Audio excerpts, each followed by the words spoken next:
Hello and welcome to History Through Fiction, the podcast. I'm your host, Colin Mustful, and today I'm thrilled to be joined by Ray Welling, author of Byline for the Dead. Ray, welcome. Thank you very much, Colin. Well, I'm fascinated by history, so let's start there. Tell us about the Auto-Lite strike in the Battle for Toledo. What was that? Okay, well, the Auto-Lite strike took place in 1934 in the middle of the Depression. And as someone who grew up in Toledo, it's interesting that it's something that's not really talked about that much. I really had to go digging for information on it. But what happened is there was a strike at this parts factory, and it kind of blew out of control. A lot of the people of the city decided to support it, and there ended up being many more people striking, or at least on the street, than there were actual people working in the factory. And they got to the point where they called in the National Guard. Shots were fired. Two people died, and eventually they did settle the strike, and the workers, were able to achieve some victories, I guess. And this was actually one of the signature strikes in that led to the formation of the United Auto Workers, which was became a very powerful union, and actually somewhere where my father worked when I was growing up. So that's where, it hit a lot of buttons for me, I guess. And what was their dispute? Was it over wages, working conditions, and what did they gain out of it? All right. Well, it was all of those things. Because it was the Depression. See, the man who owned the factory, he had also been involved in banking and real estate in Toledo.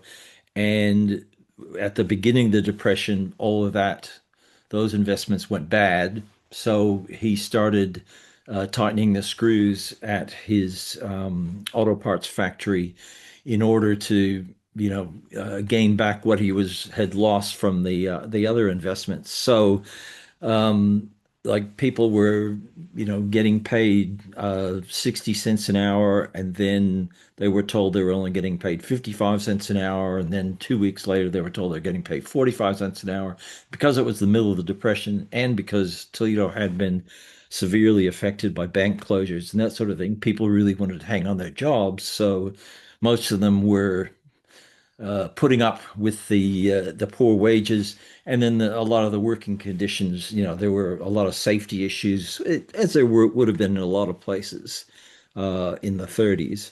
But it all sort of came to a head, and the a lot of different union groups and groups from like Detroit and Cleveland and Chicago came in and helped to get the workers organized, and the factory owner just, pushed back against that, and that's when it things started to get violent.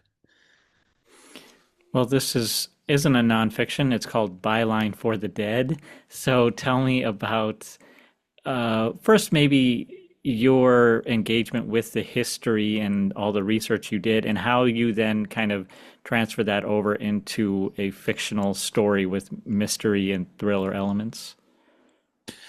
Sure. Well, look, it started out, I suppose, like so many people, probably a lot of your listeners. I, wanted to write a novel for a long time. I'd been doing writing off and on since I was a child. I had studied journalism, worked in journalism and internet content for a long time, but I always knew I wanted to write some sort of novel. And I also felt that even though I had left Toledo. In fact, I left the US. I've been living in Australia for the last 40 odd years. But it always had that pull back to me. So I knew that when I wrote a novel, it would be about Toledo.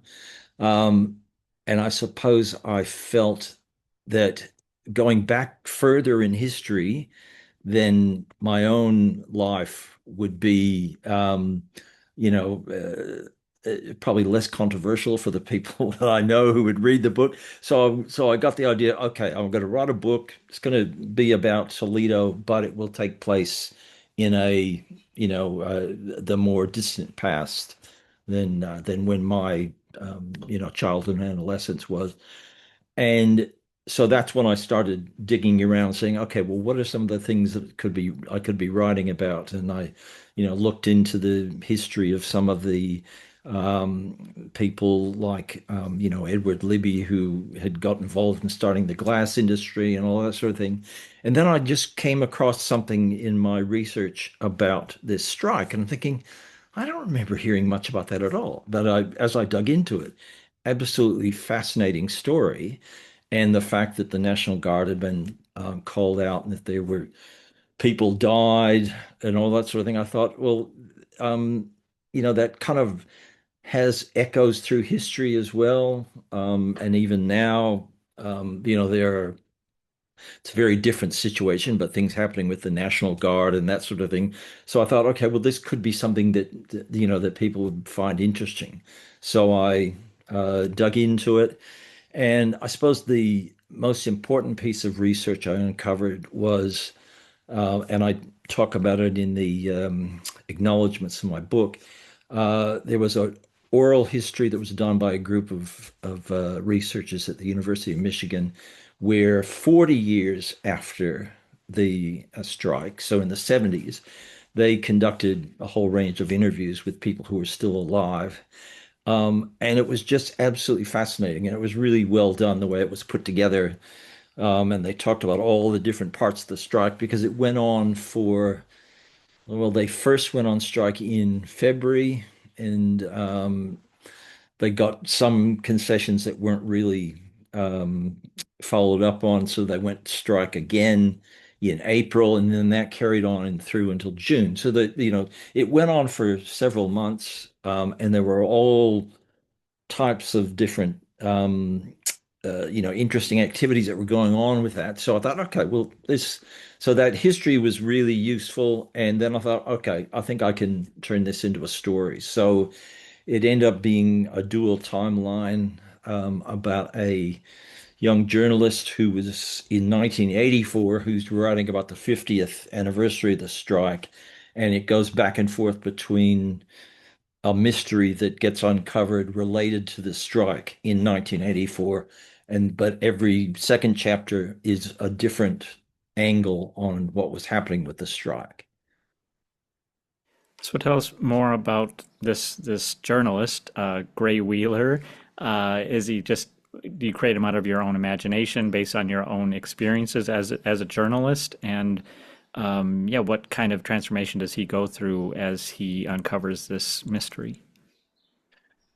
Well, no surprises. Ray Welling, Gray Wheeler. There's, the character is pretty loosely based on myself, because he works at the local newspaper, which I did during the summer when I was at university. I never actually worked there full time, but it was kind of a launching pad. So uh, I was able to draw on my life experiences of what Toledo was like in 1984, to try to, bring that period in Toledo's history to life. But the things that happened to him where this journalist are quite different. But because I worked as a journalist, there's certainly some parallels there. And he starts off as a frustrated young man because of the recession. He had wanted to stay in Chicago, but ended up he couldn't find a job, so he ends up living in his parents' basement. And then, just as an aside, the description of the parents' basement is very similar to what my parents' basement was like back in 1984. But he gets involved in this story, and he doesn't take it very seriously at first. But then, as he uncovers the mystery that's going on, and it actually relates to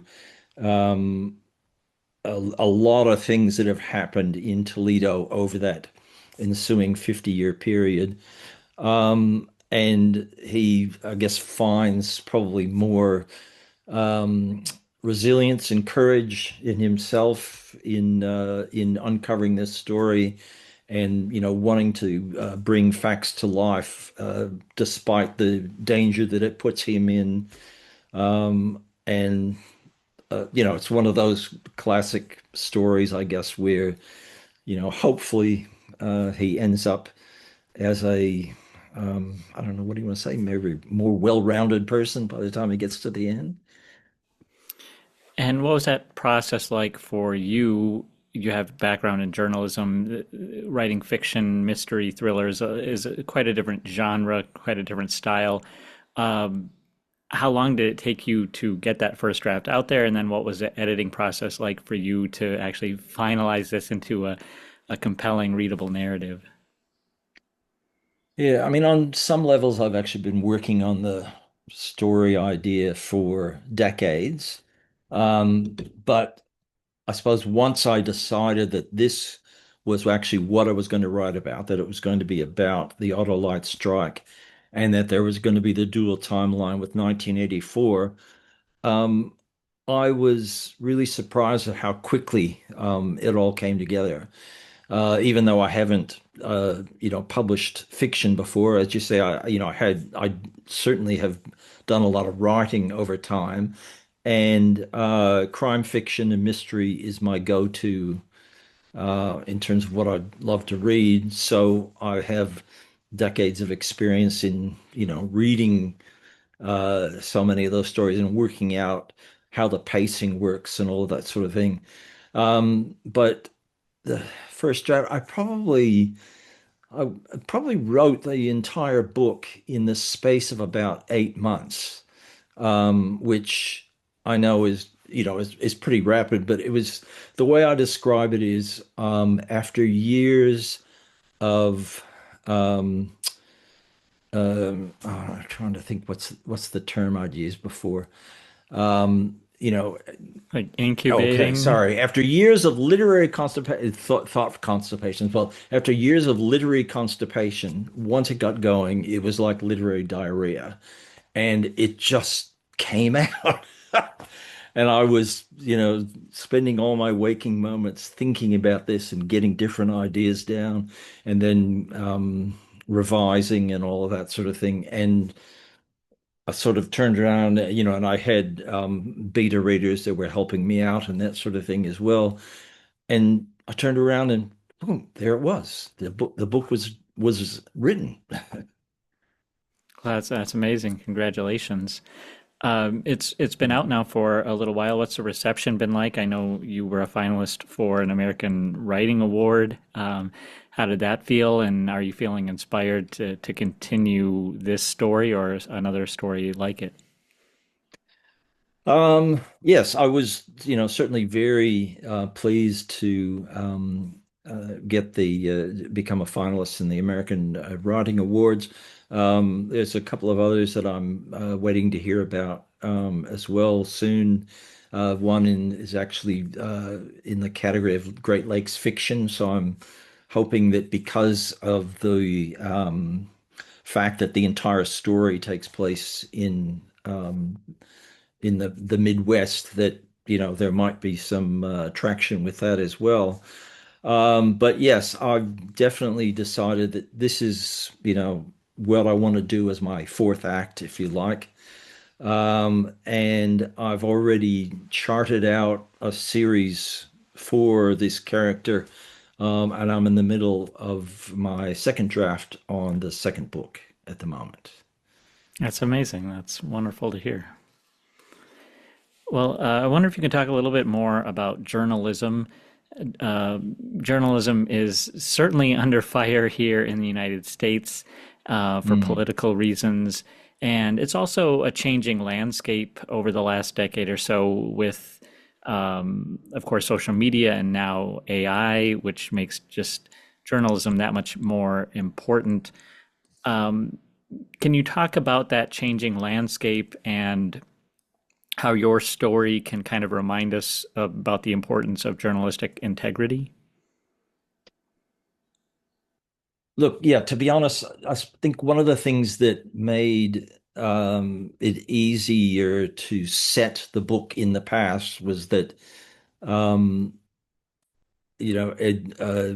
journalists weren't under the same sort of pressures that they are now. So it's more of that, classic old time mystery and the way that reporters operate and all of that sort of thing. But I did want to, I guess, include some echoes to the future, if you like. Probably more so on the political side than the technological side. But even back then, there were powerful political operatives in action trying to stop the story from getting out, which is a problem that journalists have always had. Um, but at least this character doesn't have to contend with digital media and the death of newspapers. At that point in 1984, the newspapers were, probably, close to their peak in terms of strength and influence.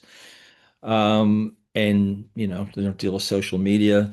Did have to deal with things like thinking that, well, he can't get a phone call on his mobile because they didn't have mobiles back in the 80s and that sort of thing. But I did want to try to deal with some of the themes of the importance of uncovering the truth, even if it is uncomfortable, and presenting it in a way that changes things. In this story, there is a character who was actually involved in the strike back in the 30s, and he was a bit of a shadow character in the history of Toledo over the ensuing 50 years, and a lot of the things that kind of went wrong, if you like, in a Rust Belt city, could be sheeted home to things that this, villain character did or whatever.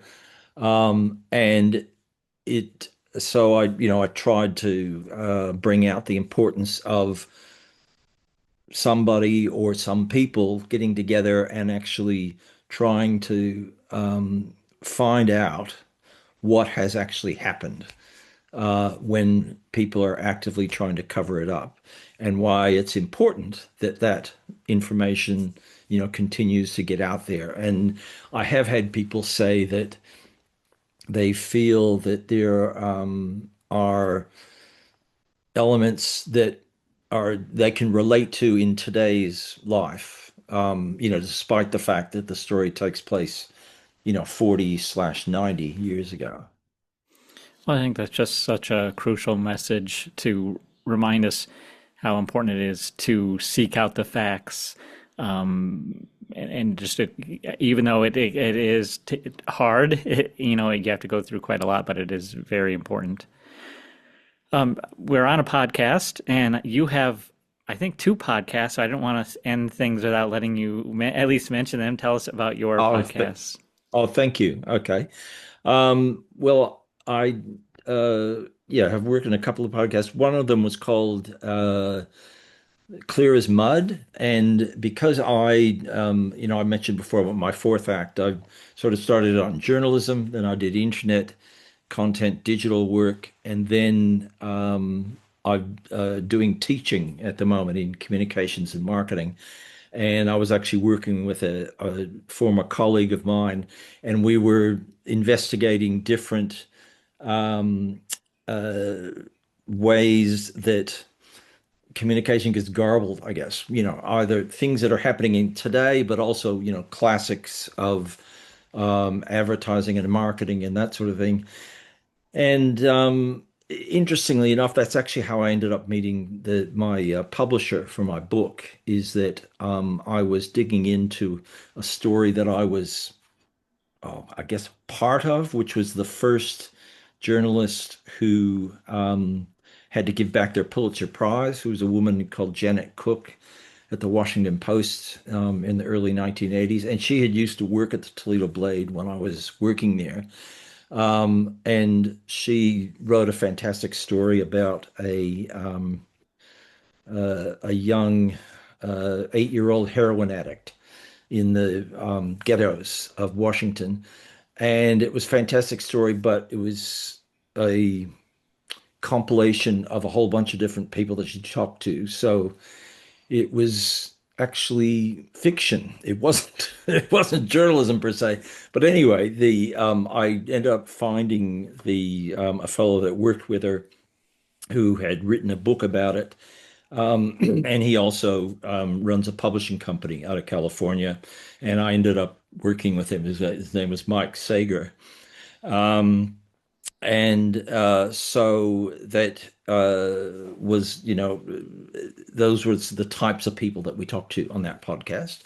And then I also did a podcast, which I'm working on the second season of now, and it's called They Tried to Warn Us. And I has had an idea when I was listening to another podcast um, with talking about the work of a fellow named Neil Postman, who did a lot of work basically saying that TV was rotting our brains. And this stuff came out in the 80s. And they looked back at it and said, well, actually, everything that he said about TV 40 years ago applies in spades to today's digital world. And I thought, it's really interesting. Well, what if we brought him back from the dead? And, what would he say about the digital world today? And so I put together a whole series of interviews and I started off with Neil Postman, and then I talked to a whole bunch of other people like, George Orwell and Mary Shelley and things like that, where people who wrote about um, man's intersection with technology going back, over a number of years and saying, if we brought them back to today's world, what would they say about how things have changed and did their predictions come to pass and all that sort of thing.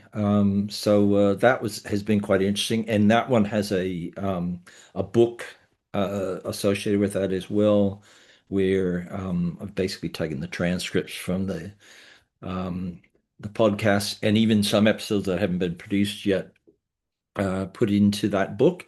So yeah, that's as I say, I've kind of been going through a period of literary diarrhea over the past couple of years and producing all that sort of stuff. So certainly keeping my brain active.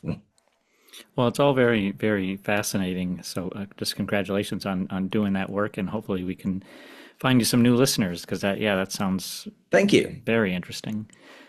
Well, Ray, congratulations on Byline for the Dead, and now you're forthcoming. I know you're working on the second draft, you said. So it's been really interesting to talk to you, and I'm so glad we could have you on the podcast.